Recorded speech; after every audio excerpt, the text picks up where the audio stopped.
Hello and welcome at home to the Cabinet for the Environment and Community Safety decision meeting today. First of all, we're all aware of the fire drill services because we're all here. Good, just to get that out of the way. So any apologies? Yes, from Councillor George Fielding. Okay. And any declaration of members' interests? There are none from me. None from me either. Okay, then I'll just go on to the sole item on the agenda. It's the Food Safety Operating Plan for 2018 to 19. Report to be introduced by Richard. Thank you. Thank you, Councillor.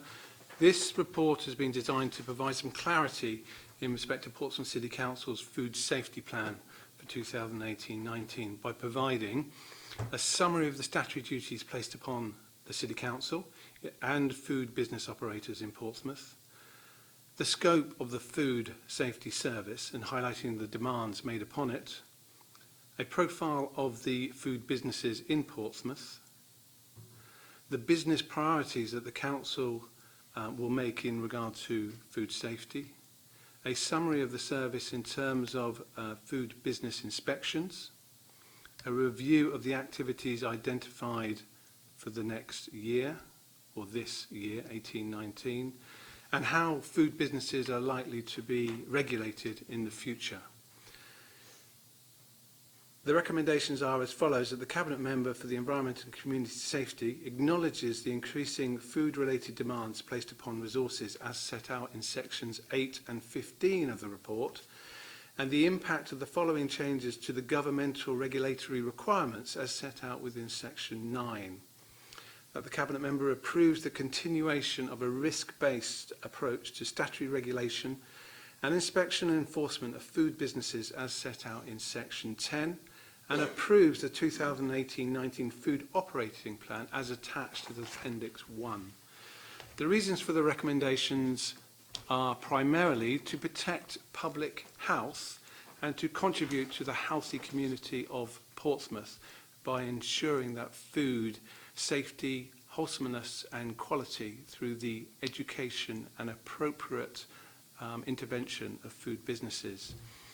Just a quick note with regard to the legal background. We are required to generate a report of this type each year as part of the code which is issued by the Food Standards Agency. The Food Standards Agency, the FSA, governs the manner in which the Council enforces relevant food safety regulation and delivers our official controls.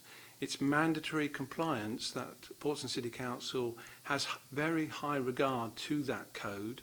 If we do not, then the actions and decisions that we make can be successfully challenged. Additionally, the evidence gathered as part of this report and the Food Operating Plan would be audited by the Food Standards Agency, and any investigations we take in front of a court would be referenced to the code. The current scope of the food safety service is very broad, as set out within section 5. It highlights the programmed inspections and interventions that we must carry out in regard to food business operators. It also requires us to do food standards work in regard to allergens, for example, labelling of food products, that kind of stuff. It specifies the manner in which we carry out assessments for updating the food hygiene rating scheme. The service also has responsibilities for sampling of food and investigating complaints in relation to the hygiene which customers may find in food businesses. We also have responsibilities for a number of classified bivalve mollusk shellfish beds within both Langston and Portsmouth Harbour. We need to investigate food poisoning outbreaks as reported to us. We are responsible for food safety alerts and incidents as defined by the Food Standards Agency. They notify us of products that may be of risk, recalls of products, that kind of alert. And of course we want to educate and train businesses to perform better. We have a number of responsibilities at the port with regard to providing health certificates in terms of food which is imported and exported, and we have specific requirements in regard to approvals for high-risk products entering the country. We also issue some work with regard to the shipping in terms of ship sanitation certificates and the sampling of various elements on ships, such as potable water supplies. The legal background for food businesses is set out in Section 6. And effectively what it says is they have a responsibility to ensure that the food that they sell is fit and safe to eat. And it's important we work with these businesses to ensure that they understand their responsibilities and consider them very carefully.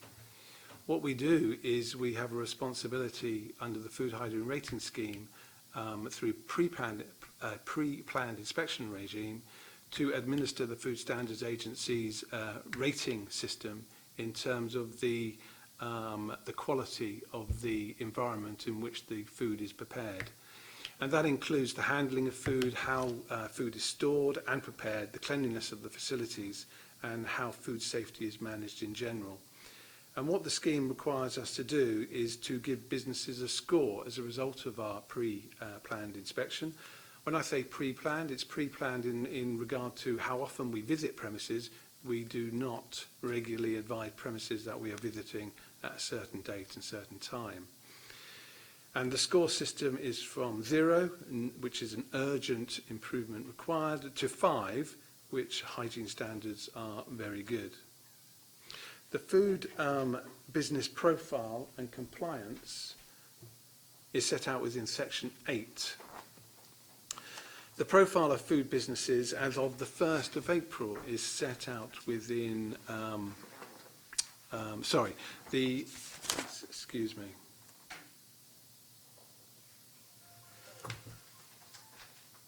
Section 8 is a profile, contains details about the profile of registered businesses in Portsmouth, and as set out in Table 1, you'll see there that we've listed the category of premises, and you will see that the number of restaurants and caterers in Portsmouth at that date stands at roughly 1,400.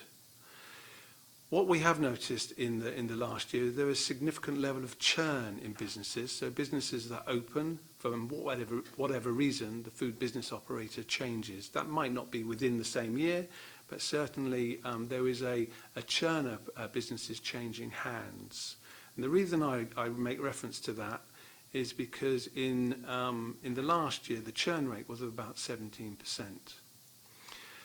Every time a business changed hands, there's a responsibility for the Portsmouth City Council to inspect the new premises which has occupied that premises. So if that churn rate was 0, then obviously we'd have to inspect a lot less premises. If the churn rate is high, we have to inspect a high number of premises. That will become clear as we go through the tables. The demands on the service continue to be high, as set out within Section 8.3, with over 1,000 programmed interventions in food businesses carried out in 17-18, and around about 160 reactive service requests dealt with within the same year. Food businesses are risk rated to a prescribed criteria as set out within the code, and it gives information with regard to customers as their ability to comply, the food business operator's ability to comply. In Section 8.6, what I've set out there is that we will take proportionate action when necessary against businesses with regard to their rating. And I've highlighted the number of actions that Portsmouth City Council has taken against food businesses in Section 8.6, being aware, of course, that there are 1,872 food businesses in Portsmouth. It gives an idea of the amount of enforcement work that we're taking out. 76 food safety warning letters were sent in 17-18, 17 hygiene improvement notices, 6 premises were closed due to imminent risk, and 2 businesses were prosecuted, with 1 formal caution for food safety offences issued as well during that year. And while significant, the level of enforcement equates to less than 1% of the food businesses within Portsmouth. The risk profile is set out within Table 2. This is different than the rating score, as I've just explained, which rates premises from 0 to 5. This equates to the risk of the premises in terms of the foods that they are effectively providing. I usually give an example of a meat pie processing plant that might have a 5 rating in terms of its compliance with regard to that list of activities, but could be high risk in regard to its manufacturing of that product, and therefore it would be visited more frequently by officers of this service. And that would equate to a, perhaps, all depends, it's only an example, of an A-rated risk, and therefore we would need to visit that premises on a 6th monthly inspection basis, just purely because of the products they're manufacturing, not as a result of the score about the performance of that business.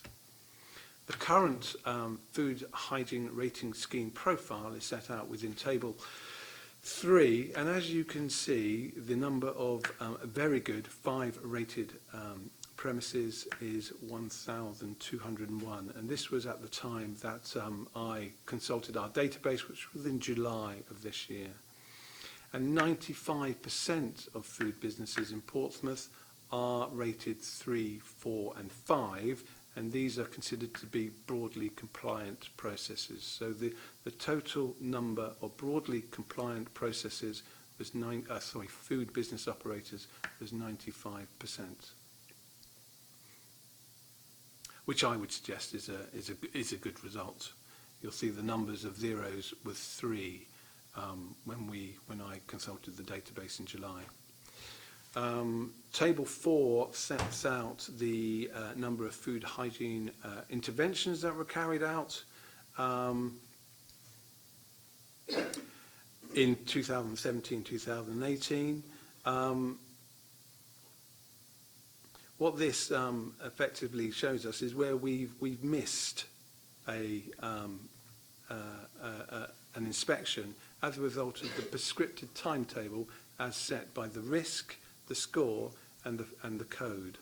And you'll see there that I've listed the number of A to E risk-rated premises, and you can see that there were a number of outstanding interventions.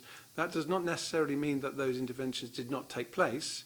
It means that they did not take place in accordance with the code's requirements.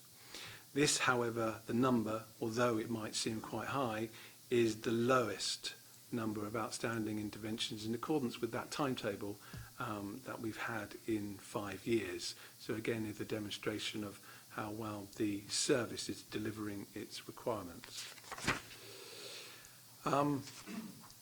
Section 8.11 sets out the activity of food-related duties associated with the port. And this is particularly interesting, perhaps, because we are aware, of course, that we've lost the importer of yeast from the international ferry port. And the reason why I highlight this is we were required to spend quite a lot of time dealing with those imports, and we were able to ascertain quite a bit of income from that process. And of course, no longer do we have the work, but no longer do we have the income. We also have a number of requirements with regard to the naval base in terms of catering for naval personnel and the civilian trade there. And of course, we are aware that we have increased the number of cruise ships coming into Portsmouth, and there are responsibilities in regard to food in relation to those vessels. Section 8.12 sets out the level of food consignments entering the port and our ability to service those needs. What I've highlighted there is 100% of vessel manifests were checked last year. There were 1,200 specific documentary checks, 165 physical checks, 87 identity checks were carried out based on intelligence received, and 71 consignments were condemned as being unfit for human consumption. Obviously, that is when we had the high import rate of the bananas. Certainly that was part and parcel to that level of activity, certainly. Section 8.3 again highlights the responsibilities that we have in terms of shellfish. And we took 149 samples of shellfish from our Langston and Portsmouth harbour classified beds. And we did undertake some good work in Fareham Lake by obtaining a new classification for an area of Fareham Lake. However, since this report has been written, I'm aware only in the last few days that unfortunately the quality of the fish, the shellfish in Fareham Lake, has been downgraded, and will have to go through a process of additional performance reassurance before it can be sold onto the market. Of course, as you would expect, food businesses are inspected by competent, qualified, authorised environmental health practitioners. And I've set out the level of resource that the regulatory services team has available, and it equates very roughly to about 2 FTE. That does not necessarily mean that we have only 2 officers qualified, but if you add their time up over the year, it equates for all of those duties as set out within Section 5 to roughly that level of resource. Section 9 sets out regulating our future, and it's worth noting that the Food Standards Agency have a new programme of regulation, and that they themselves say that the current programme is inflexible and outdated. And they expect their new Regulating Our Future programme to be introduced in 2020. ROF, as Regulating Our Future is known, is based around principles of ensuring that, of course, food is safe to eat. It's the same way as the existing regime, but I set out in section 9.3 what ROF will include. I won't go through all of that information, but it sets out a number of areas where ROF is different from the current regime, and it sets out in a number of headlines what those differences may be. Effectively, what they are introducing is an element of an ability for a business to gain recognition in terms of its good performance. And where good performance has been found, then that should be recognised by the regulator. And where there is poor performance, that is where the regulator should focus. And that's upon all businesses.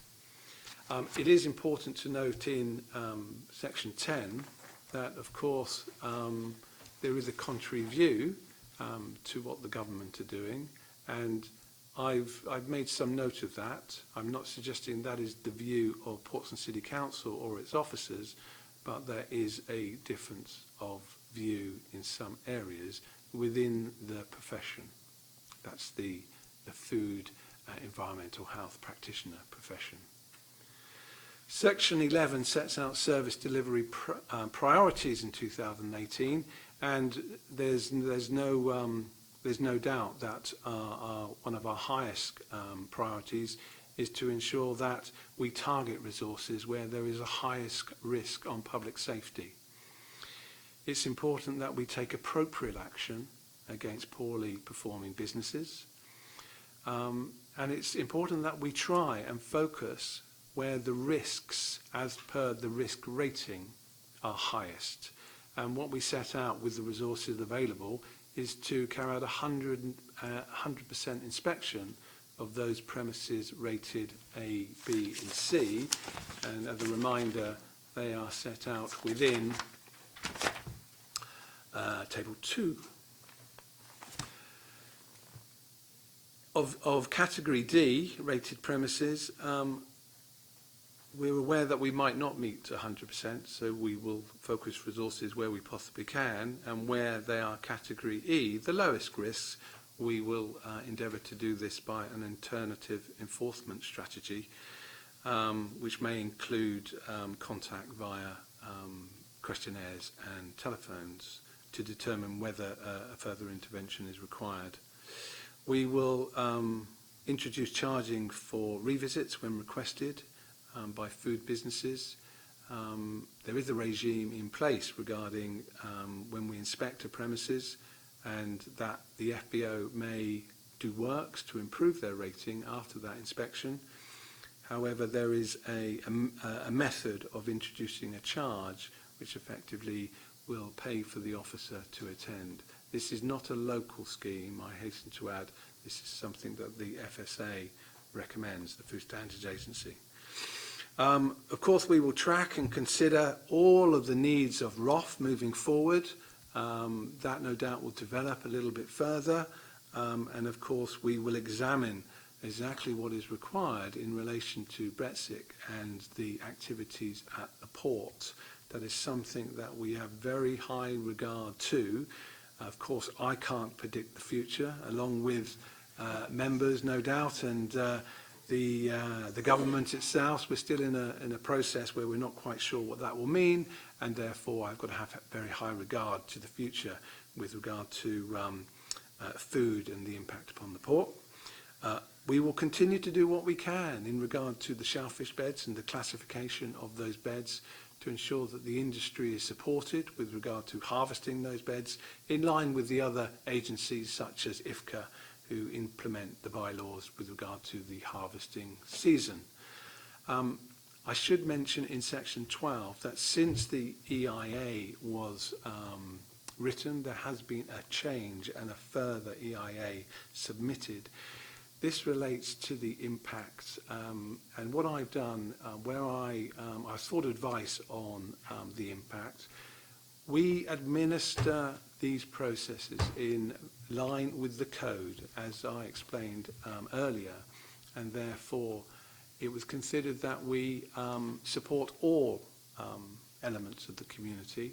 However, there is no single particular group that we support, and therefore the EIA has changed to reference that it's unclear whether we support all elements or a single element. I reiterate that we deliver services as defined by the Food Standards Agency in the Food Law Code of Practice, but it's worth mentioning that fact for the record.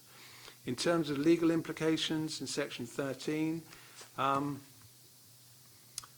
it's worth noting the last sentence of 13.2 that the FSA acknowledges the aim of the revision, and we're talking about the revision to the manner in which they are considering how local authorities deal with this, to ensure that resources are directed at those food businesses that present the greatest risk to public health and consumer protection. It's a reiteration that well-performing businesses are likely to be tackled or inspected or have interventions in a different way moving forward. Though earned recognition is likely to be with us as a result of ROF moving forward. So businesses that perform well, why would they need to be inspected? Saves our time, saves the business time. It's a progressive way forward. All the finances will, of course, be made as approved by the council. Will be funded by the decisions made and approved by full council. It's worth highlighting several elements of the director's remarks in section 15 that the food safety service is of huge value to Portsmouth. We need to ensure that we maintain a quality of food offer in Portsmouth. Not only because of the health benefits, but also because of the manner in which food shapes all our lives. We all love food, we all eat. I expect most of us go out occasionally, and it shapes the the street scene, and certainly underpins the economy in certain areas of Portsmouth. And it's mentioned here that how to build resilient communities, and it really is at the heart of the culture of Portsmouth. We know the development of the Food Festival, Osborne Road in terms of food outlets, etc. And it's really important that we have a good food offer in Portsmouth, which we do, as documented within the quality of the ratings that we have, and I've been through earlier in the report. There are, however, unknown challenges in terms of ROF, and we don't know what that might mean in terms of resources. It might mean less work for regulatory officers because of earned recognition, but if we believe the alternate view, it may mean more work, as there still will be auditing of other people and the businesses demonstrating that they have earned the recognition but are still continuing to maintain the level of service that they offer. So we're unsure. What is sure is that we're aware of the range, depths and the number of demands placed upon the service for the next 12 months or within this financial year.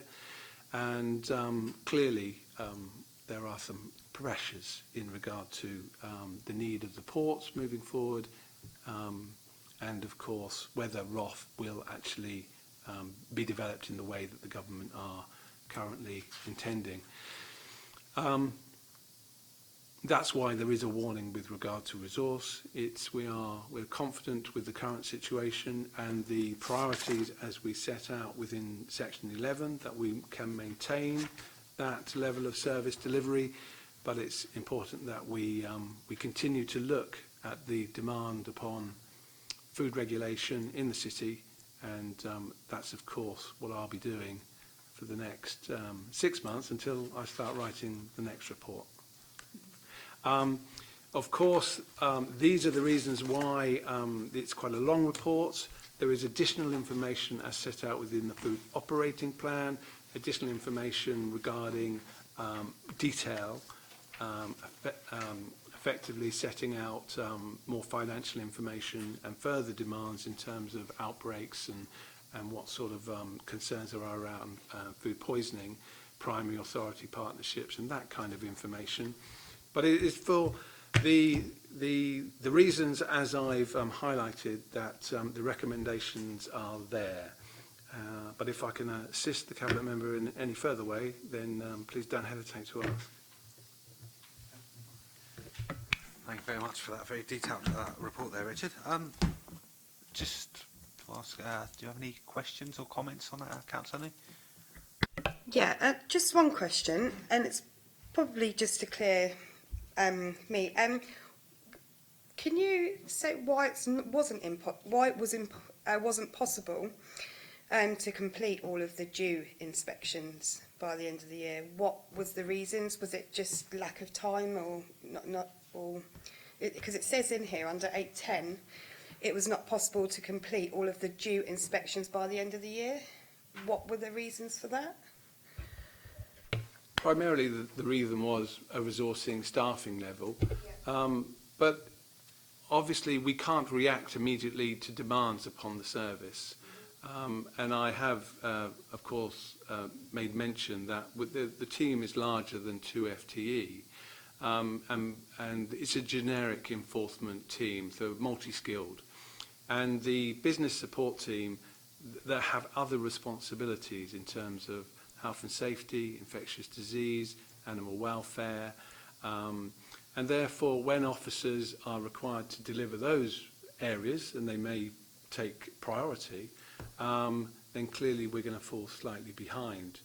However, I will also say that the churn rate, which I mentioned was 17%, means that 17% of the business effectively may have to have been inspected twice in a year, because an old FBO might be departing, had an inspection, and literally it could be a month later or 2 months later we'd have to go back into the premises to re-inspect to ensure that the new FBO was of the same standard as, didn't have a different approach, if I call it that.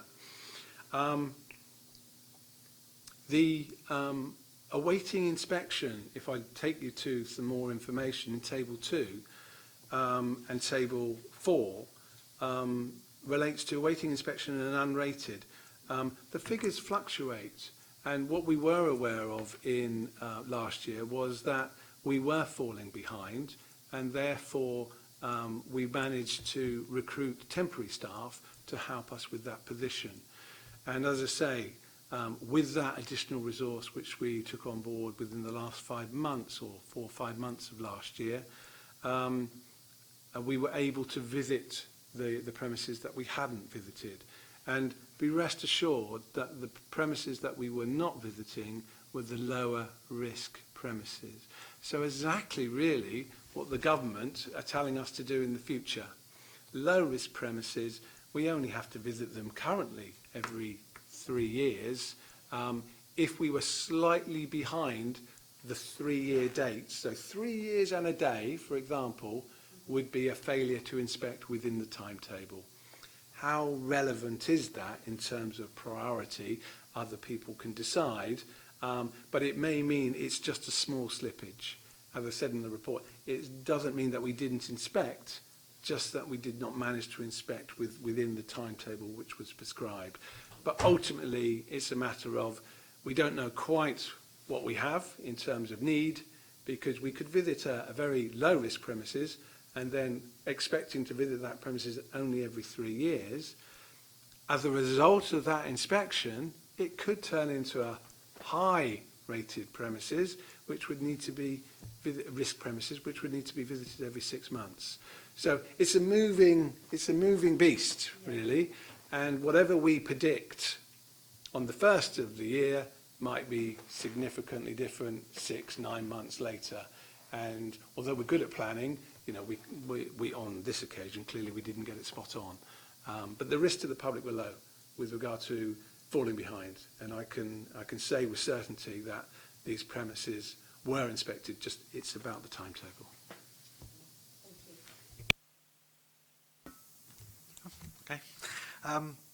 Yeah, and it's also worth noting that you did point in that it's at the lowest level for 5 years as well, and down 30%. So it's a good thing, really. It's in there just to, you know, for openness. But yeah, that's a good figure compared to where it was. Yeah.